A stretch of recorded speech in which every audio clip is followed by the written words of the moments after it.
এক এমপি মহোদয়কে তেলাওয়াত করার দায়িত্ব দিছে। সে এখন উঠে বলতেছে, আউযু বিল্লাহি মিনাশ শাইতানির রাজিম, বিসমিল্লাহির রহমানির রহিম, কিল হে আল্লাহ হে। বুঝেন নাই? শয়তানকে তুলছে, আমার তেলাওয়াত ভালো আছে। আমার কথা কি বোঝা যায়?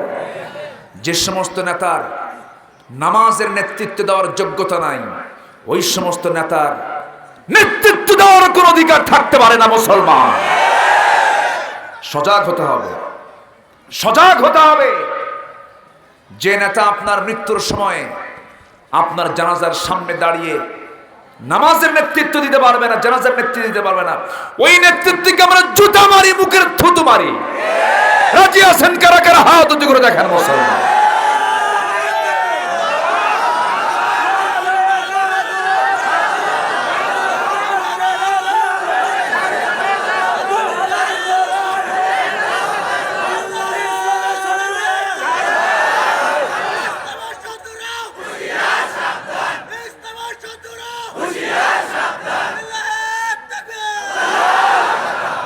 আমি সমস্ত দলের নেতাদের উদ্দেশ্যে বলতে চাই, কেউ আমার শত্রু না।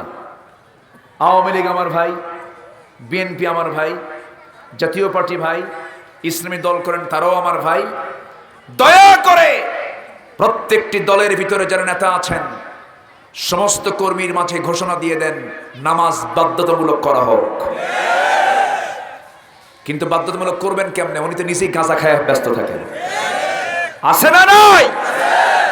আচ্ছা, কথা বলবো? আমার কথা এইরকমই, সারা জীবন বলেই যাব, সারা জীবন বলতেই থাকবো। ওরা আমার হাত কাটবে, পা দিয়ে চলবো, পা কেটে ফেলবে, বুকের হামাগুড়ি দিয়ে যাব, কণ্ঠরোধ করবি, ইশারা করে কথা বলবো, শেষ রক্তবিন্দু থাকা পর্যন্ত কালেমার পথ থেকে এক চুল পরিমাণ নড়বো না আমরা।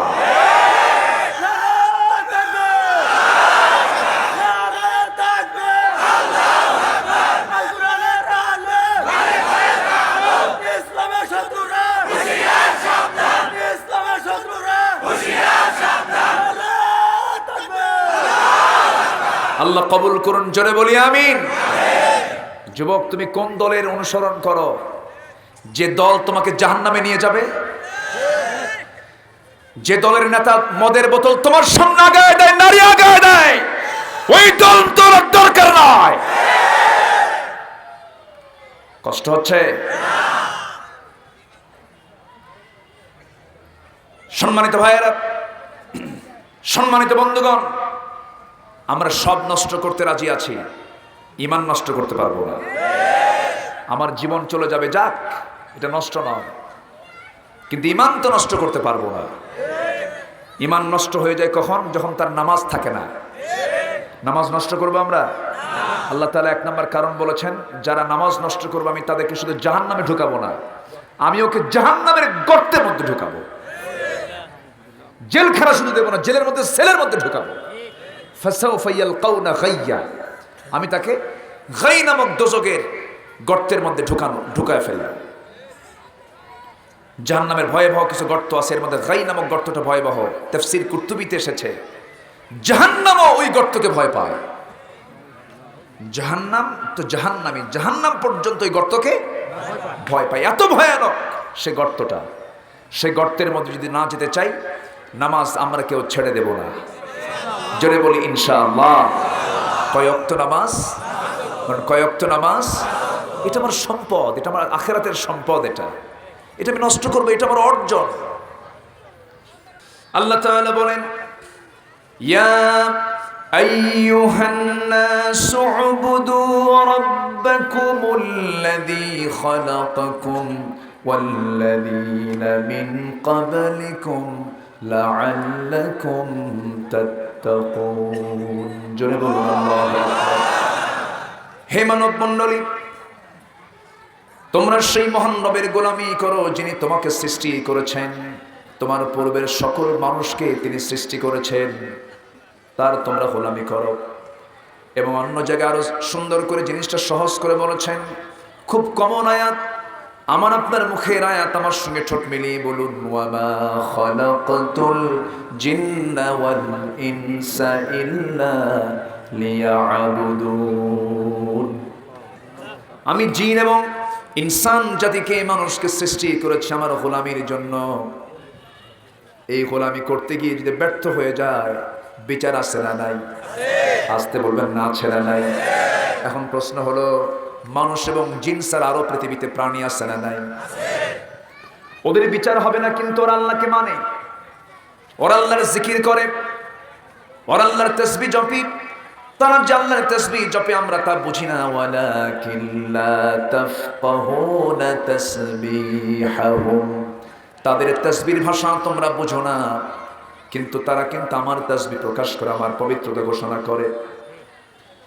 আল্লাহ তাআলা বলেন, আফাগায়রা দীনিল্লাহি ইয়াবগুনা ওয়া লাহু আসলামা মান ফিস সামাওয়াতি ওয়াল আরদি তাওআন ওয়া কারহা। এই পৃথিবীর যত সৃষ্টি আছে, ইচ্ছে হোক অনিচ্ছায় হোক, সব আল্লাহর কাছে আত্মসমর্পণ করছে। সমস্ত প্রাণীগুলো সব জিকির করে কার? আসতে বলবেন না, কার? কিন্তু সেই প্রাণীর জিকির এই দুনিয়াতেই শেষ হয়ে যাবে, মৃত্যুর মধ্য দিয়ে তাদের আর কোনো হিসাব না হবে না।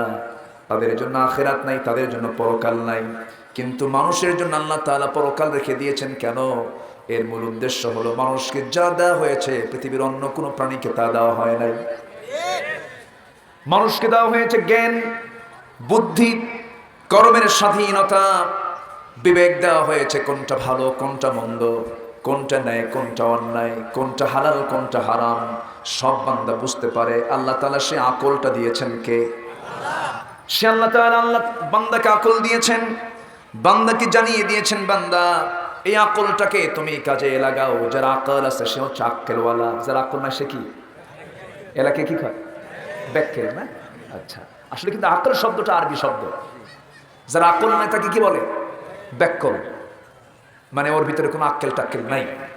আচ্ছা, এই আকলের সৌন্দর্য হলো চিন্তাশীলতা। আকলের সৌন্দর্য কি? চিন্তাশীলতা। যে আকল চিন্তা করে না ও তো আকল না। যারা আকল হবে তারা চিন্তাশীল হবে, এটা সৌন্দর্য। জিহ্বার সৌন্দর্য হলো নীরবতা। চেহারার সৌন্দর্য হলো ইবাদত। চেহারার সৌন্দর্য ফুটবে কিসে? ইবাদত। নামাজ, কালাম, যেটা আমাদের আনুষ্ঠানিক কিছু ইবাদত আছে। হৃদয়ের সৌন্দর্য হলো হিংসা বর্জন করা। আর অবস্থার সৌন্দর্য হলো সত্যের উপরে অবিচল থাকা, ইস্তেকামাত থাকা। ইন্নাল্লাযীনা ক্বালু রাব্বুনাল্লাহু সুম্মা ইসতাকামু, টিকে থাকা। আর কথার সৌন্দর্য হলো সত্যবাদিতা। কথা যদি বলতে হয়, সৌন্দর্য হবে কি দিয়া? সত্য দিয়া। মিথ্যা দিয়ে এটার সৌন্দর্য থাকে না। তাহলে আল্লাহ তাআলা মানুষকে আকলটা দিয়েছেন। আল্লাহ তাআলা আকল কিন্তু সবাইকে দিয়েছেন, কিন্তু এলেম সবাইকে দেননি। এলেমটা হাসিল করতে হয়। এলেম কোথায় আছে? বলেন, এলেমটা কোথায় আছে? কোরআনে আছে। এলেমটা কোরআনে আছে। কোরআন থেকে এলেম হাসিল করতে হবে। আকলটা আল্লাহ পাক সবাইকে দিয়েছেন, কিন্তু এই আকলটা কিন্তু অন্য কোনো প্রাণীর মধ্যে নাই। আমার বন্ধুগণ, কোনো গরুর সামনে যদি, গোয়াল ঘরে যদি কোনো দম্পতি, যুবক যুবতী, স্বামী স্ত্রী পরিচয় নাই, যদি জেনার কাছে লিপ্ত হয়ে যায়, গরুকে ধমক দেবে নাকি? দেবে? ধমক দেবে? কিছু বলবে নাকি? কিছুই বলবে না, কারণ সে জাতীয় সেন্স, সে জাতীয় অনুভূতি তার মধ্যে নাই, তার আকলটা নাই। এই জন্য তার কোনো বিচার হবে না। আল্লাহ তাআলা মৃত্যুর মধ্য দিয়ে তাদের সবকিছু মিটমাট করে দিবেন। কিন্তু আল্লাহ তাআলা বান্দাকে যে আকল দিয়েছেন, যে বিবেক দিয়েছেন, জ্ঞান বুদ্ধি কর্মের স্বাধীনতা দিয়েছেন, এই সমস্ত গুণগুলো বান্দাকে দেওয়ার জন্য তারা বিচার করা হবে। এবং সেই বিচারে সে যেন বিজয়ী হয়ে যায়, সেই বিচারে সে যেন টিকতে পারে, জান্নাত পেতে পারে। এই জন্য কোন কিতাব দিয়েছেন? আসতে বলবেন না, কোন কিতাব দিয়েছেন? এই কিতাবটা দিয়েছেন না জানার জন্য, না জানার জন্য, না বোঝার জন্য, না বোঝার জন্য। বোঝার জন্য কিতাব দিয়েছেন, জানার জন্য এই কিতাবটা দিয়েছেন। আমরা জানবো, বুঝবো। আমার ভাইরা, এই জাগতিক জীবনের সামান্য, এই জাগতিক জীবনের সামান্য ৬০-৭০ বছরের জিন্দেগিকে পার করার জন্য যদি একটা জমি কিনতে যান, এই বড় গ্রামের কোন একটা মৌজার জমি কিনতে গেলে তার কত কি লাগে? দলিল লাগে, সিএস লাগে, এমআরআর লাগে, খাজনা খারিজ লাগে, খতিয়ান লাগে, হাল সনের কি লাগে? খারিজ লাগে, কত কি লাগে। এরপরে আপনি এই জমিটা আপনি কিনতে পারবেন। জাগতিক জীবনের যদি একটা সামান্য জমি ক্রয় করতে গিয়ে যদি আপনার এতগুলো দলিলের প্রয়োজন হয়, আল্লাহ তাআলা একজন বান্দাকে সর্বনিম্ন জান্নাত দিবেন 10টা পৃথিবীর মতো একটা জান্নাত। জোরে বলুন সুবহানাল্লাহ। জান্নাত মনে হয় ছোট হয়ে গেছে নাকি? তা আওয়াজ যে খুব ছোট হলো। সর্বনিম্ন জান্নাত হবে 10টা পৃথিবীর মতো একটা জান্নাত। এটা কি ছোটখাটো কোনো কথা? বিশাল ব্যাপার। সেই জান্নাত আমি আপনি পেতে চাই। এই সামান্য টুকটাক কয়েকটা সেজদা মেয়েরা শবে বরাতের দিন একটু চোখের পানি ফেলে, রমজান মাস আসলে পরে কয়েকটা রোজা রেখে, অথবা রোজা না রেখে ইফতার না বাদ দিয়া, নাকি এরকম কিছু লোক আছে না? রোজা রাখে না কিন্তু ইফতার ছাড়ে না। রোজা তো রাখি না, এক গুনাহ করছি, ইফতার না করে ঈমান হারা হবো নাকি? খাওয়ার বেলায় আছে। তো বিষয়টা হলো এই টুকটাক কিছু কাজ করে, সামান্য কিছু আনুষ্ঠানিক কিছু সম্পন্ন করে আমি এত বড় জান্নাত হাসিল করব, এত সস্তা জান্নাত নয়। জান্নাত পেতে হলে কোরআনের কাছ থেকে বৈধতা নিতে হবে, কোরআন থেকে রায় নিতে হবে। কোরআন আমাকে বলবে, হ্যাঁ আল কোরআন হুজ্জাতুল লাক আও আলাইক, কোরআন তোমার পক্ষে রায় দেবে অথবা বিপক্ষে রায় দেবে। অতএব কোরআন যাকে জান্নাতের বৈধতা দেবে সে জান্নাত পাবে, নচেত জান্নাত পাওয়ার কোনো সুযোগ, আসতে বলবেন না, সুযোগ। কিন্তু আমার দেশে আছে কিছু, আমার দেশে কিছু দরবারের মুরিদ হলে নামাজ কালাম লাগে না, আছে কি? আছে না? কবরে যাওয়ার পরে ফেরেশতা যদি তোমাকে করে অভিযোগ, তুমি সেই দিন বলে দিবা আমি অমক দরবারের লোক। যেরকম নাউজুবিল্লাহ। কত বড় ভণ্ডামি, প্রতারণা আমার দেশে আছে না নাই? আছে। কেউ আমাকে নাজাত দিতে পারবে না। লাইয়ান জাহাদুম মিনকুম, কেউ নাজাত পাবে না তোমরা, একমাত্র কার রহমত ছাড়া। আসতে বলবেন না, কার রহমত ছাড়া। কিন্তু আল্লাহ রহমত করবেন কার উপরে? যে কোরআন মানে নাই তার উপরে। কোরআন মানতে হবে। এই পৃথিবীতে মহাসত্য বলতে যা আছে তার নাম হলো কোরআন, মহাসত্য। এছাড়া পৃথিবীতে এর চাইতে বড় নিয়ামত আর পৃথিবীতে কিছুই নাই। জোরে বলি সুবহানাল্লাহ। কিন্তু জাতিকে আজকে পরিকল্পিতভাবে কোরআন থেকে দূরে রাখা হয়েছে, পরিকল্পিতভাবে। একটা ছাত্র কামিল পাশ করে, ইসলাম বোঝে না। একটা ছাত্র দাওরায়ে হাদিস পাশ করে, একামতের দিন বোঝে না। ঠিক কিনা? অথচ অনেক কলেজ পড়ুয়া ছেলে আছে যারা কলেজে পড়ে, ভার্সিটিতে পড়ে, তারা ইসলামটা কালচার করে, বুঝে, জানে। আমার দেশে এখন আলেম হলো 3 প্রকারের। একটা হলো সরকারি, আছে না নাই?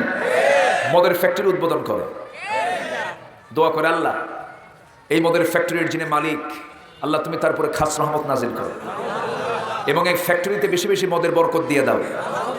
যেরকম নাউজুবিল্লাহ। এটা হলো সরকারি। এটা কি? সরকারি। নতুন সিনেমা উদ্বোধন হবে, হুজুরকে দাওয়াত দেয়, হুজুর দোয়া করে দেয়, আল্লাহ এই সিনেমার যারা প্রযোজক, যারা নায়ক নায়িকা, কলাকুশলী এবং এই সিনেমার খেদমতে যারা ছিল, আল্লাহ তুমি সবার খেদমতকে কবুল করো এবং এই সিনেমার বাণিজ্যিক সফলতা তুমি আল্লাহ দিয়ে দাও। এরকম কিছু হুজুর আমার দেশে আছে না নাই? এক আলেমের ফাঁসি হয়, আরেকজন মিষ্টি খায়। সুযোগ আসবে, আসবে না? আসবে না? সুযোগ আসবে না? বন্যা আসলে মাছ পিঁপড়াকে খায়, বন্যা যখন চলে যায় তখন পিঁপড়া মাছকে খায়। ঠিক কি না? শুধু টাইমটা ভিন্ন, শুধু টাইমটা। বন্যায় মাছ পিঁপড়াকে খায়, আর বন্যা নাই, পানি নাই, পিঁপড়া মাছকে খায়। জোয়ারে ঘা ভাসাবেন না, ভাববেন না সারা বছর পানি থাকবে, ভাটা কিন্তু আসতে পারে। ফেরাউনের কিন্তু ভাটা হয়েছে, হয়েছে না? ভাটা হয় নাই? হয়েছে। কথা আছে, আস্তে আস্তে বলবো। আমার কথা তো এরকমই, একটু সময় লাগে। শুনতে রাজি আছেন তো সবাই? জোরে বলি ইনশাআল্লাহ। বড়ই গাছের ডাল কাটলে ফলন কমে না বাড়ে? সাধারণত কাটলে তো কমার কথা, কিন্তু বাড়ে। আলেমদের রক্ত নিয়ে যত খেলবেন ইসলাম তত এগিয়ে যাবে। মুসলমানের রক্ত নিয়ে যারা খেলবে ইসলাম তত সামনে বেগবান হবে। চাইতেও বেশি থাকতে হবে, ইমান জানবে, সে ব্যক্তির দ্বারা আমানতের কখনো খেয়ানত হওয়া যাবে না, মিথ্যা কথা বলা যাবে না, হিংসা করা যাবে না, গীবত করা যাবে না, হালালকে হারাম বানানো যাবে না, হারামকে হালাল বানানো যাবে না, মদকে লাইসেন্স দেওয়া যাবে না, জেনাকে লাইসেন্স দেওয়া যাবে না। এগুলো হারাম করে দিয়েছেন কে? আল্লাহ জানেন বান্দার দেহে কোনটা লাগবে কোনটা লাগবে না। এই দেহে সব কিছু খাওয়া যাবে নাকি? এই দেহে সমস্ত খাদ্য দেওয়া যাবে নাকি? আঙ্গুর খেতে বাধা নাই, মদ খেতে বাধা আছে না নাই?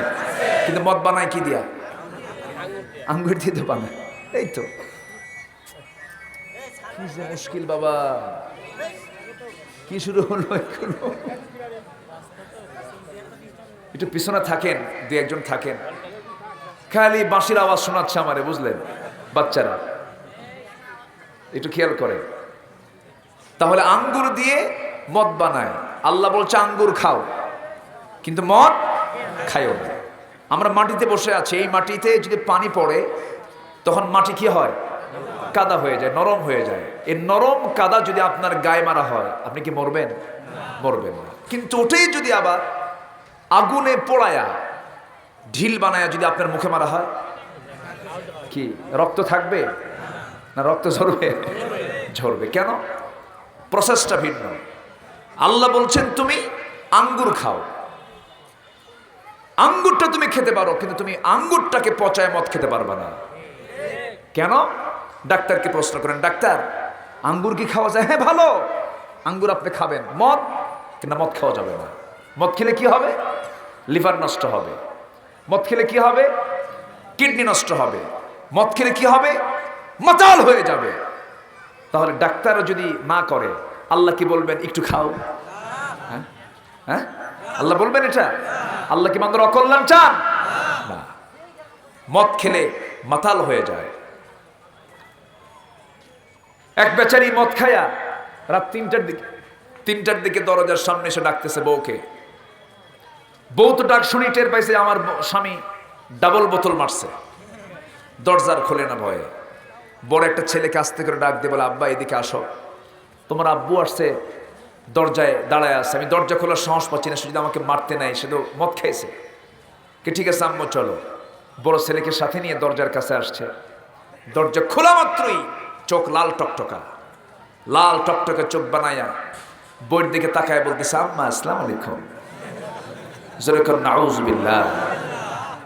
বলেন ও যদি মদ না খাইতো তাহলে কি বলতো? মদ তো খাইছে, মাথা তো ঠিক নাই। বউ কয়, হায় রে আমার পোড়া কপাল। সকালবেলা ঘুম থেকে উঠে স্বামীর বোঝা যায়। আপনি নামাজ পড়বেন, কেউ বাধা দেবে না। আপনি রোজা রাখবেন, কেউ বাধা দেবে না। আপনি মদের বিরুদ্ধে কথা বলেন, মদের লাইসেন্স ওলা আপনার বিরুদ্ধে মামলা দেবে। মদের লাইসেন্স ওলা লোক তো নাটোরে নাই? লাইসেন্সধারী লোক নাটোরে আছে না নাই? লাইসেন্স নিয়ে মদের দোকান দিয়েছে, আছে না নাই? আচ্ছা, অথচ তার নাম আগে কিন্তু মোহাম্মদ লাগানো আছে, মোহাম্মদ আব্দুল করিম আছে না? আছে না? নামের আগে মোহাম্মদ লাগিয়েছে। আবার মদের দোকানের লাইসেন্স নিয়েছি। আবার হজের সময় হজের লাইসেন্স নিয়ে হজও চলে যাচ্ছে। হজের লাইসেন্সও আছে, মদের লাইসেন্সও আছে। আবার সুযোগ বুঝে দেশের বাইরে গিয়ে জেনার কাজও করতেছে। সব দিকে আছে। সে মনে মনে চিন্তা করছে, খামাখা আল্লাহ কি শুধু রাজি করার কি দরকার, শয়তানের জন্য বেজার না হয়। এই চেতনা লালন করবে যারা, ওই সমস্ত বান্দার জন্য কি ভয়াবহ জাহান্নাম আছে। আসুন আমরা মূল আলোচনার দিকে চলে যাচ্ছি। নিজের নফসের দাসত্ব করা যাবে না, মন যা চায় তা করা যাবে না। মন তো খারাপ চায়, মন তো উল্টা পাল্টা চায়। মন চায় আমার ভাইকে ঠকাই, মন চায় আমি ওজনে কম দেই, মন চায় আমি মিথ্যা কথা বলি, মন চায় আমি আমার বোনের সম্পত্তি মেরে খাই, মন চায় এতিমের মাল মেরে খাই, মন চায় আমি মানুষকে ঠকাই। মন তো অনেক কিছুই চায়, কিন্তু এগুলো করা যাবে না। আল্লাহ তাআলা বলছেন, বান্দারে এই জাগতিক জীবনে তুমি যদি দুইটা অপকর্ম করো, দুইটা অপকর্মের জন্য আমি তোমাকে শুধু জাহান্নাম দিয়ে ক্ষান্ত হব না, আমি তোমাকে জাহান্নামের একটা ভয়াবহ গর্ত, গাই নামক গর্তের মধ্যে আমি তোমাকে ঢুকাবো। জাহান্নাম তো একটা বড় এরিয়া, গর্তটা বড় না ছোট এরিয়া? ছোট। গর্তের মধ্যে থাকারও সহজ না কঠিন? জেলখানা একটা নির্দিষ্ট এরিয়া জুড়ে, কিন্তু জেলখানার মধ্যে আরেকটা সেল আছে। জেলের মধ্যে কি আছে? সেলটা আরো ছোট, আরো কষ্টকর। আল্লাহ তাআলা বলছেন, বান্দারে দুইটা অপকর্ম করবি, আমি তোর জন্য জাহান্নামের মধ্যে শুধু রাখবো না, আমি তোকে জাহান্নামের মধ্যে আরেকটা সেলের মধ্যে রাখবো, গর্তের মধ্যে রাখবো। সেই দুইটা ভয়াবহ অপকর্ম কি একটু শোনেন। কোন সূরা বলেন তো? মনে আছে আপনাদের? মনে আছে? আল্লাহ তাআলা সূরা মারিয়ামের 59 নম্বর আয়াতে বলছেন, ফাখালাফা মিন বা'দিহিম খালফুন আদাউস সালাতা ওয়াত্তাবাউশ শাহাওয়াত ফাসাউফা ইয়ালকাউনা গায়্যা। যে বান্দা দুনিয়ার জিন্দেগিতে দুইটা অপকর্ম করে যাবে। নাম্বার 1 অপকর্ম হলো দুনিয়ার জিন্দেগিতে যে বান্দা নামাজকে নষ্ট করে ফেলবে। কি নষ্ট করবে বলেন? আমার দেশে নামাজ নষ্ট কম হয় না বেশি হয়? আসতে বলেন, কম হয় না বেশি হয়? সবচেয়ে বেশি লঙ্ঘন হয় হলো নামাজ বাদ দেওয়া। ঠিক কিনা বলেন? নামাজ বাদ দেওয়ার শাস্তি আছে না নাই? ইসলামী সরকারও এটার শাস্তি কি দিতে পারে না? পারে। দুনিয়াতেও কিন্তু এটার শাস্তি আছে। ইমাম শাফিঈ বলেছেন, যদি নামাজ না পড়ে তাকে ফাঁসির মঞ্চে ঝুলিয়ে মারো, কারণ হক নষ্ট করেছে কার? আল্লাহ। আবু হানিফা রাহমাতুল্লাহ আলাইহি বলেছেন, তাকে ধরে জেলখানার মধ্যে আটকিয়ে রাখো। যে নামাজ না পড়বে, নামাজের প্র্যাকটিস করে সেই জেলখানা থেকে তাকে নামাজের প্র্যাকটিস বানায় তারপরে জেলখানা থেকে তাকে তুমি ছেড়ে দাও। আমার ভাইয়েরা, অথচ এত বড় একটা অপরাধ, এত বড় একটা শাস্তি, এত বড় একটা অপরাধের এত বড় একটা শাস্তি থাকার পরেও আমার দেশে অনেক শাস্তি আছে না নাই? আসতে বলবেন না, আছে না নাই? নামাজ না পড়ার জন্য যে শাস্তি, এমন কোন লঘু শাস্তিও কি আমার দেশের কোন আইন আছে নাকি? আসতে কোন কেন? এত আইন পাশ হলো স্বাধীনতার এই 50 বছরে, কত আইন পাশ হলো না? বহু আইনই তো পাশ হলো। মদের আইন পাশ হয়েছে, এই যে মাশাআল্লাহ এখন আর নতুন করে সংযোজন হয়েছে যে মদ খেতে পারবে, তবে 21 বছরের নিচে খেতে পারবে না। 21 বছর হলে খাওয়া যাবে। দেখছেন এটা কোন হাদিসে যে পাইছে আল্লাহ জানে। আচ্ছা, 21 বছর হলে পরে মদটা খেতে পারবে। এবং কোনো এলাকায় যদি 100 জন মদ খাওয়ার পারমিশন পেয়ে যায়, ওই এলাকায় একটা মদের দোকানেরও পারমিশন পাওয়া যাবে, লাইসেন্স দেওয়া হবে। বিশেষ দ্রষ্টব্য, শুক্রবারে মদের দোকান বন্ধ থাকবে। কি আমার কথা কি বোঝা যায়? আমার কথা বোঝা যায়? তাহলে আমার দেশে কত আইন সংযোজন হলো, সংকোচন হলো, কত কি সংশোধন হয়ে গেল। এত কিছু হওয়ার পরেও আজকে নামাজের ব্যাপারে কোনো শক্ত কোনো আইন আছে নাকি? শক্ত কোনো আইন নাই, শক্ত কোনো কানুন নাই। অথচ আমরা সবাই বলি কোরআন মহাসত্য, কোরআনকে আমরা বিশ্বাস করি, কোরআনকে আমরা মানি, সবাই বলে। কিন্তু আল্লাহ তাআলা সেই কোরআনে বলছেন, আল্লাযীনা ইম্মাক্কান্নাহুম ফিল আরদি আকামুস সালাহ ওয়া আতাফুস যাকাতা ওয়া আমারু বিল মা'রুফি ওয়া নাহাউ আনিল মুনকার ওয়ালিল্লাহি আকিবাতুল উমুর। জোরে বলুন আল্লাহু আকবার। দুনিয়ার জিন্দেগিতে আমি যাদেরকে খেলাফতি দান করব, রাষ্ট্র ক্ষমতা যাদেরকে দেব, যারা পাওয়ারে থাকবে, কিসে থাকবে বলেন? পাওয়ারে যারা থাকবে, সেই পাওয়ারে থাকা লোকদেরকে আমি আল্লাহ দায়িত্ব দিলাম, তোমরা 4টা আইন পাশ করবা। নাম্বার 1 হলো তোমরা নামাজটা কায়েম করবে। নামাজ কি করবে? কায়েম করবে। নামাজ কায়েম মানে হলো এমপির পিছনে জনগণ নামাজ পড়বে, চেয়ারম্যানের পিছনে মেম্বাররা নামাজ পড়বে, ওসির পিছনে দারোগা নামাজ পড়বে, মন্ত্রীর পিছনে এমপি মহোদয়রা নামাজ পড়বে, সচিবরা নামাজ পড়বে, প্রেসিডেন্টের পিছনে মন্ত্রী পরিষদ নামাজ পড়বে। যেমনটি করে এমন শাসন চালিয়েছেন ওমরে ফারুক রাদিয়াল্লাহু তাআলা আনহু। যিনি ইসলামী রাষ্ট্রের রাষ্ট্রপ্রধান হবেন, তিনি মসজিদেরও তিনি ইমাম হবেন। ঠিক কিনা বলেন? এখন ইমাম একজন, রাষ্ট্রপতি আরেকজন, কিন্তু ইসলাম চাই 2 জন হবে না 1 জন হবে? 2 জন হবে না 1 জন হবে? 1 জন হবে। এটা হচ্ছে ইসলামকে চেনার ফর্মুলা। কোথাও যদি ধোঁয়া ওড়ে, ভাবতে হবে নিচে কি আছে? কি আছে? আগুন আছে। সম্মানিত ভাইয়েরা, যখন দেখবেন যে কোনো রাষ্ট্রের রাষ্ট্রনায়ক, রাষ্ট্র চালাক মসজিদের ইমামতির দায়িত্ব পালন করতে পারেন, ভাবতে হবে ওটাই ইসলামী রাষ্ট্র। ঠিক কিনা? এই সিমটম কি আছে? আসতে বলবেন না আছে? পার্লামেন্টে দাঁড়ায় অনেকদিন আগে আমি নিজের কানে শুনেছি, কারি সাহেব যায় নাই, কারি সাহেব কোরআন তেলাওয়াত দিয়ে তো অধিবেশন শুরু হয়। আমার দেশে তো অধিবেশন শুরু হয় কোরআন তেলাওয়াত দিয়া। কোরআন তেলাওয়াত করে কি জানেন? মদ জুয়া এগুলো হারাম, পরে মদের আইন পাশ করে।